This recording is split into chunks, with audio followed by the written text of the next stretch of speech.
Hey everyone, it's your old pal King Waspinator here.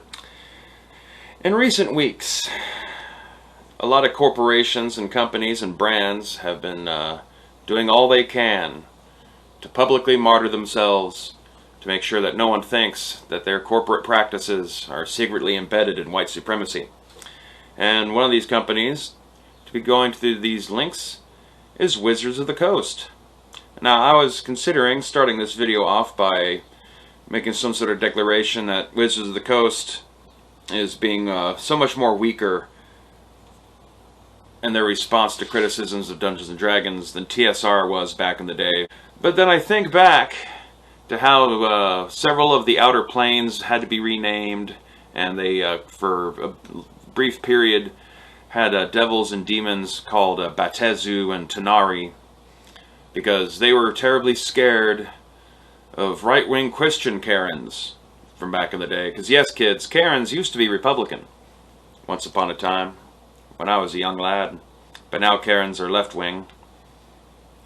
But those Karens had chased TSR into renaming vast swaths of their cosmology to try to occlude any accusations that it might be secretly teaching young children about the occult.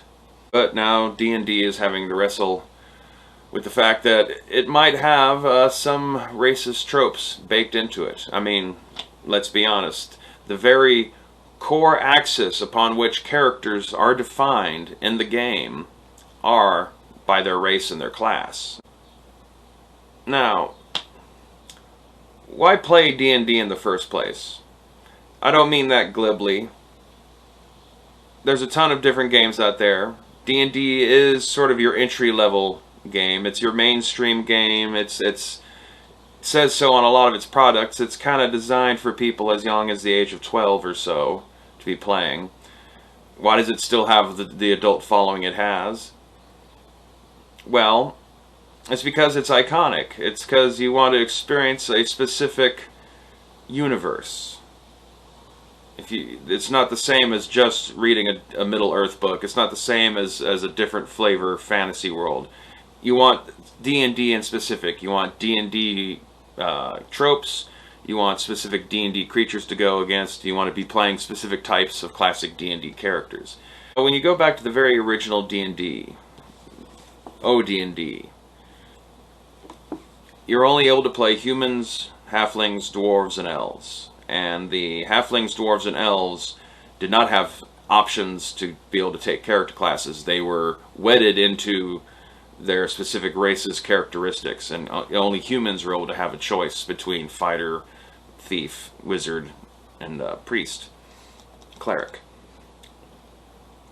But because of complaints about how that's not allowing enough diversity within the various non-human races, as D&D evolved, they broke that down, so then the races were allowed to take classes. But that diminished an attractive aspect to getting to play humans. When you're a kid and you're playing these games, it's attractive to want to play the non-humans. They have special abilities, they're different. Humans seem kind of boring, especially for like the younger-minded players when you're first getting into the game. And so an enticement to get people to play the humans is to be allowing them to have like a greater range of options in terms of how their character can be expressed. Different kinds of occupations and vocations that they can do. Different sort of tasks they can accomplish. And there's a long period where I guess humans were basically just kind of viewed as like a neutral setting. Other races would give you pros and cons to your ability scores and whatnot. It might give you a few bonus abilities, but humans were just kind of like a flat line of comparison. And then I believe it was around the time Wizards of the Coast took over, they tried to find some way to find a new enticement to get people to want to play humans again. And that was by giving them flat attribute bonuses.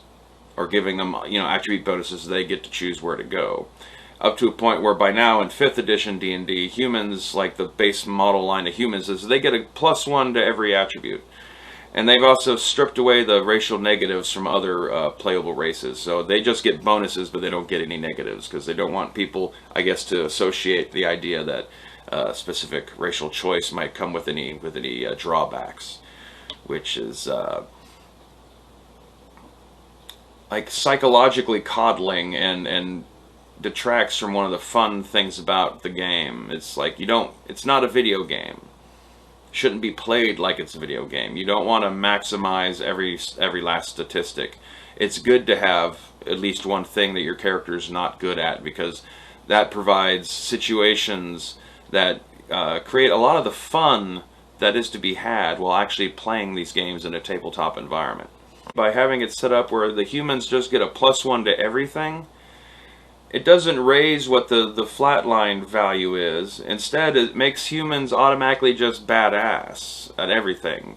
And so it low-key kind of backdoors back into human supremacy. Humans are just automatically a little bit better at everything than everyone else is, whereas other people might have one or two things that they're a little good at, and otherwise they're just, that average variation.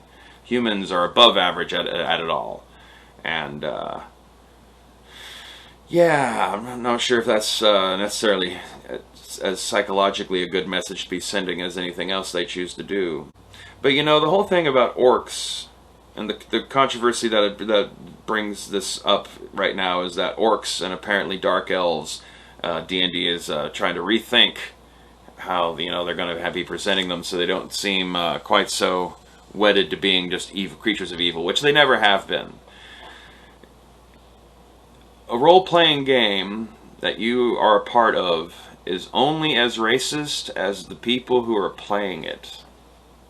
Period. The whole thing about it's limited by your imagination, that's a common thing that's brought up in most role-playing game books, and that holds true. It's up to your game master as to how racist the setting is presented, if at all, and it's up to the players and how they interpret things as to how racist the setting and presentation are. So that's much more on you as individuals and what you're doing with the product. The books have always been just mere guideposts to use. I myself have always been prone to playing around with a lot of the racial tropes just to keep players on their toes, because a common problem you have, especially with older gamers, is that a lot of them have read the material as well. If you're trying to come up with a unique adventure that's going to keep everyone surprised, if you're just going with by the book information on how various creatures operate, well, your odds are your players have probably read or have access to all that exact same information thanks to the wide world of the internet. It's up to you how you interpret it.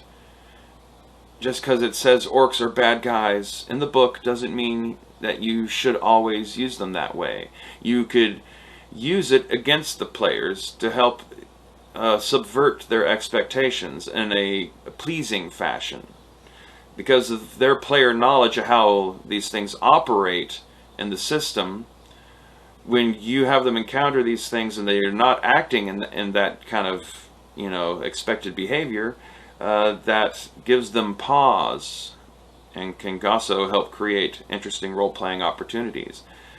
A couple of examples I like to use is I like to kind of present halflings as being low-key racists, whereas halfling towns and halfling settlements, they're very friendly to outsiders and will engage in all sorts of trade, and we'll join them on quests and all sorts of stuff, and we'll go and live in other societies, cities, and all that. But when it comes to halflings' own towns and settlements, they don't want you living there amongst them. They don't want the big people nearby. If they have a bunch of larger races that might work as laborers in their fields and whatnot, they will typically have them go live in some little town right on the borders of their own territory. And they just come in as day labor and then go home at night, but they don't stay overnight. They don't build their hotels to accommodate large-size visitors. None of that. But at the same time, they're super friendly and super nice. Oh, they love humans, they love elves, they love dwarves, just not living next door. And I think there's some interesting analogies that can be played with there, and how, halflings being presented just as like a low-key kind of racist. Also, I think there's, part of the problem of the controversy of orcs, which I'm going to try to get to here in a second. Part of the controversy is the misinterpretation of orcs as being a stand-in for black people, which is like not accurate. And I'll get to why that specifically is not accurate and what orcs are actually a stand-in for in a minute. But the race that I find is much more as your generic fill-in for equatorial races, black people or Mesoamericans, are the lizard folk. They're almost universally portrayed as being, jungle-dwelling primitives who, like, occasionally might be living around ruins of an older reptilian civilization, but they're seldom ever just given any amount of sophistication. Probably the best example of lizard folk use in a D&D setting that is not them just being stick-in-the-mud primitives is how lizard folk are used in Spelljammer. And they could probably do for more of that, but that's the fill-in. I mean, lizard folk are typically just used as slave stock in a lot of settings. Lizard folk are the black people of D&D. If you're looking for a non-human race that's supposed to fill in and analogize the black experience in fantasy, that's it. It's not orcs. Orcs and elves are both the same creature. Dungeons and Dragons is a very derivative of Tolkien, at least in its setting and the races that it uses as its core foundational group. And elves in Tolkien are orcs, and vice versa. Orcs were a group of elves that were taken away and tortured by Morgoth and turned into the degenerate, warmongering creatures they are. And orcs in Tolkien were not described as black. They're not even described as primitive. They're described as actually being like some of the most sophisticated machine users in terms of industrial technology. Orcs were an industrialist society. And the actual analogy going on with elves and orcs is not a racial argument between white elves and black orcs. It's a class struggle depicted as two different sides of one race. The elves as the ruling elite, and the orcs as the struggling, violent working class. And that in the Tolkien analogy, his orcs, the Uruk-hai, are communists. They're a working class ripped up into a fury and then corrupted by the words of Saruman, who is a fill-in for either Karl Marx or possibly, like Trotsky or Lenin. And that is what the orcs are analogizing, and it's not supposed to have anything to do with black people. In Tolkien, if there was a fill-in for black people, it might have been the Southrons, but the Southrons are described as being somewhat Arabic. Tolkien's Middle-earth might have just been too sundered from whatever black people in that universe were up to at the same time. If Wizards of the Coast is going to be putting their money where their mouth is, in terms of having to make these big changes to strip the inherent racism and white supremacy out of their gaming products, then I guess, as some other people have pointed out, then perhaps Magic the Gathering is going to have to be redone so that the color scheme no longer includes white and black as colors and maybe replace them with yellow and purple. And Dungeons and Dragons might need to have a 6th edition coming down the pipe, which would be sad because 5th edition, it's not perfect, and yes, the characters aren't quite as nuanced as they were in older editions, but I find it very streamlined and easy to run, which is convenient, just from a game master's point of view. And I guess going back to my earlier question of why play D&D, is that it's easy. It's ease. It's easy to put together adventures. It's easy to run the adventures. You don't have to do a bunch of homework. Everything's already kind of prepared for you. The players have an easy time, digesting what you're describing to them. You're not having to describe all sorts of weird alien stuff from a setting they're not familiar with. D&D is very accessible. It's very accessible for beginners and people who are not familiar with it yet. Thanks to pop culture, people know what an elf is. They know what a castle is, that kind of stuff. And you can save the fancier things for later when they get their legs under them and they're starting to get bored of fighting goblins all the time and all that kind of shit. The game I ran the most back in the day when I was in my late teens and 20s was games like Werewolf the Apocalypse and Vampire the Dark Ages and Mage the Ascension. It's only kind of really been in my 30s and on now into my 40s that D&D has kind of been a game I've shown as much interest in and spent as much time on. But, you know, it was always there back in the day. It's just something I never felt interested in running. But having now spent a couple years running it on and off, it is extremely easy to slap together. And that's appealing.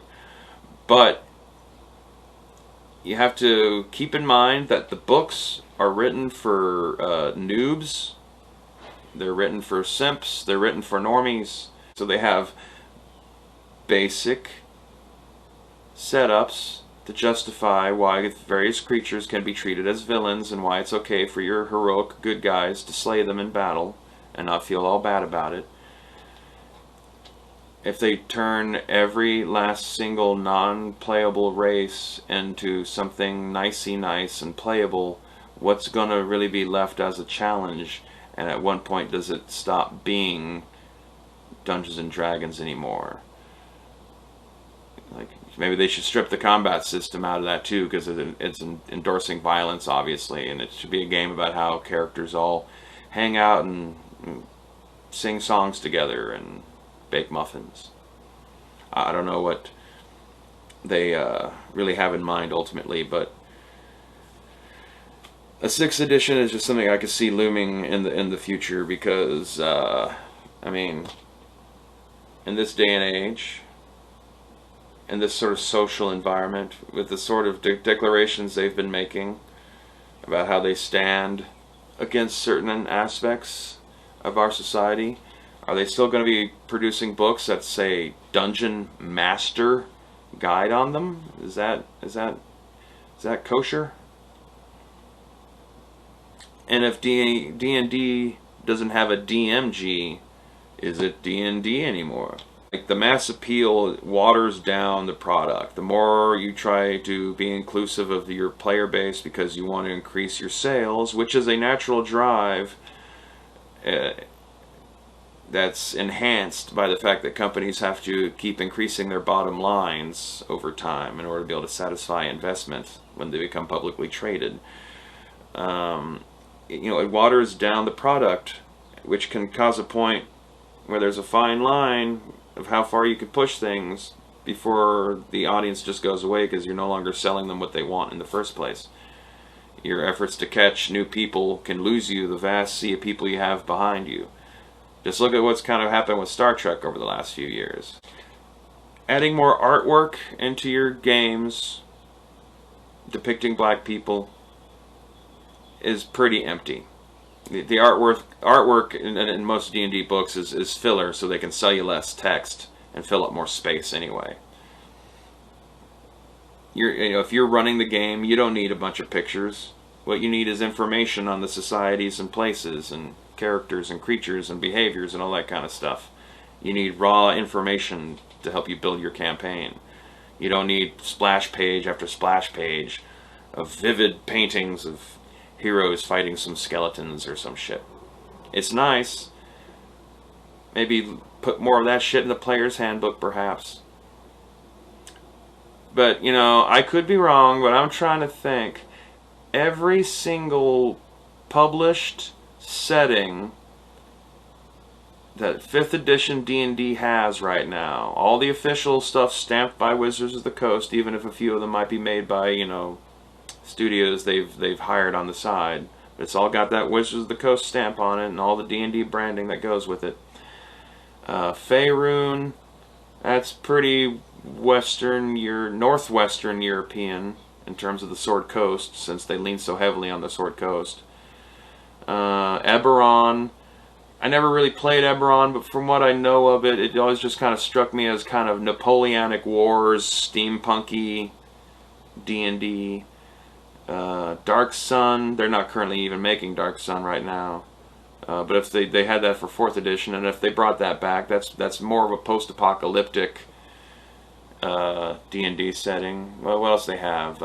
Mythic Odysseys of Theros is coming out soon. That's supposed to be, you know, Greek Mediterranean.